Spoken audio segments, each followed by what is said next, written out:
आज हम बात करेंगे डायबिटीज़ एंड इंसुलिन की। जब डायबिटीज़ को एज ए डिजीज़ डिटेक्ट किया गया, उस टाइम डायबिटीज़ के डायग्नोज के लिए यूरिन में शुगर की प्रेजेंस को देखा जाता था। बट इस प्रोसेस के साथ प्रॉब्लम ये है कि आपके यूरिन में ब्लड शुगर तब डिटेक्ट होगी जब ब्लड शुगर लेवल्स इतने हाई हो जाते हैं कि किडनीज फिल्टर किए गए ग्लूकोज को पूरी तरह से रिकवर नहीं कर पाती और थोड़ा बहुत शुगर आपके यूरिन में चला जाता है। बट ये कंडीशन तभी आएगी जब blood sugar levels extremely high रहेंगे और जो कि बहुत लास्ट स्टेज में होता है। इसलिए डॉक्टर्स ने ब्लड शुगर चेक करना स्टार्ट किया ताकि डायबिटीज़ को अर्ली स्टेज में डायग्नोज किया जा सके। अगर हम डायबिटीज़ की बात कर रहे हैं तो हमें ये जानना ज़रूरी है कि there are two types of diabetes. एक होता है जिसमें इंसुलिन की प्रोडक्शन बिल्कुल बंद हो जाती है एंड दूसरी होती है जिसमें इंसुलिन की ओवर प्रोडक्शन होती है। इन दोनों कंडीशन में जो फर्स्ट कंडीशन है जिसमें कि इंसुलिन की प्रोडक्शन बिल्कुल बंद हो जाती है वो ज़्यादा डेंजरस है और ये कंडीशन तब होती है जब हमारी पैंक्रियाज इंसुलिन बनाना बिल्कुल बंद कर देती है और इसे हम चाइल्डहुड डायबिटीज़ भी बोलते हैं बिकॉज ये ज़्यादातर बच्चों में देखी गई है और पैथोलॉजिकली इसे टाइप 1 डायबिटीज़ कहा जाता है। जिन लोगों को टाइप 1 डायबिटीज़ होता है उनको इंसुलिन के इंजेक्शन लगाने पड़ते हैं, खाली अपना ब्लड शुगर लेवल कंट्रोल करने के लिए नहीं बल्कि अपने फैट सेल से फैटी एसिड के रिलीज को रेगुलेट करने के लिए भी। अब फैटी एसिड को रेगुलेट करना इम्पोर्टेंट इसलिए होता है बिकॉज अगर आपके फैट सेल से फैटी एसिड रैपिडली रिलीज होंगे तो बॉडी में कीटोन्स की प्रोडक्शन बहुत ज़्यादा होने लगेगी and this will lead to diabetic ketoacidosis.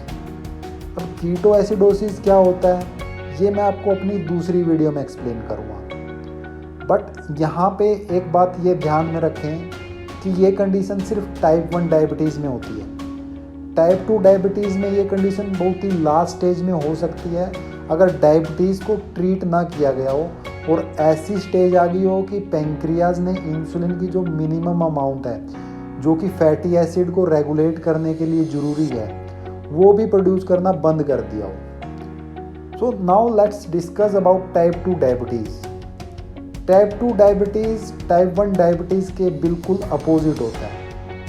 इसमें पैंक्रियाज नॉर्मल अमाउंट से ज़्यादा इंसुलिन प्रोड्यूस कर रही होती है बिकॉज सालों से इंसुलिन की स्पाइक से हमारे मसल्स इंसुलिन को रिस्पोंड करना बंद कर देते हैं जिसकी वजह से ब्लड ग्लूकोज लेवल्स हाई रहते हैं और पैंक्रियाज और ज़्यादा इंसुलिन प्रोड्यूस करती है to control the glucose levels. जैसा कि हमने टाइप 1 डायबिटीज़ में बात की कीटोएसिडोसिस की, टाइप 2 डायबिटीज़ में कीटोएसिडोसिस नहीं होता बिकॉज फैट सेल्स थोड़ा बहुत इंसुलिन को रिस्पोंड कर रहे होते हैं एंड यही रीज़न होता है कि ज़्यादातर डायबिटीज़ के पेशेंट्स आपको ओवरवेट या ओबीज मिलेंगे क्योंकि उनके फैट सेल्स हमेशा स्टोरेज मोड में रहते हैं because of high insulin.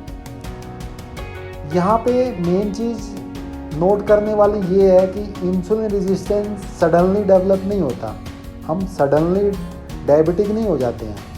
It's a very slow and silent process जिसे डेवलप होने में सालों लग जाते हैं।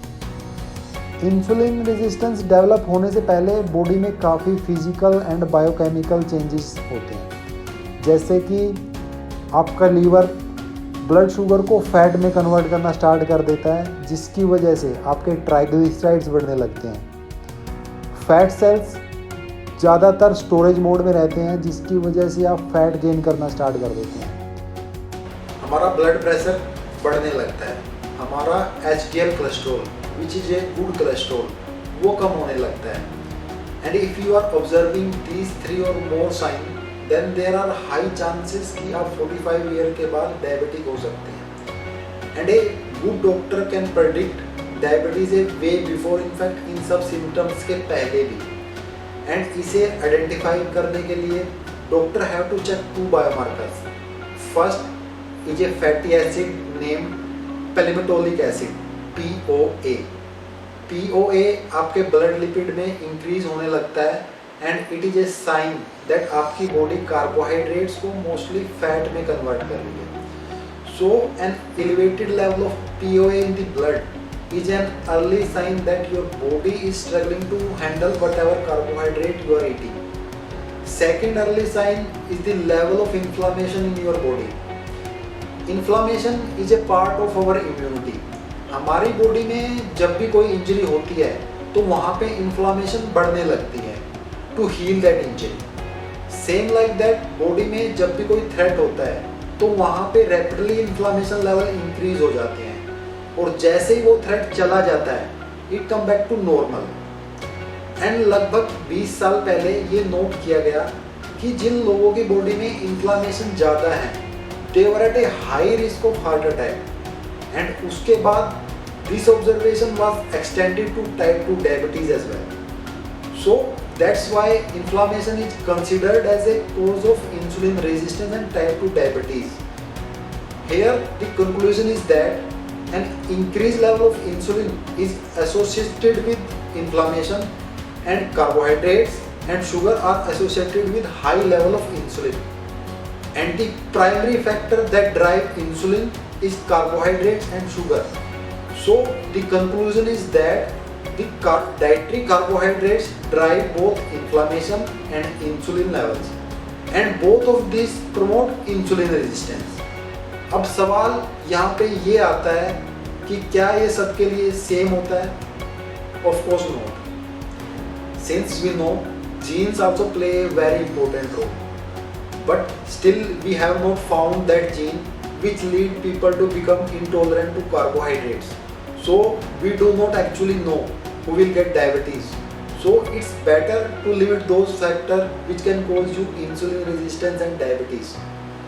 Stay tuned with us to know more about nutrition and health. Thank you.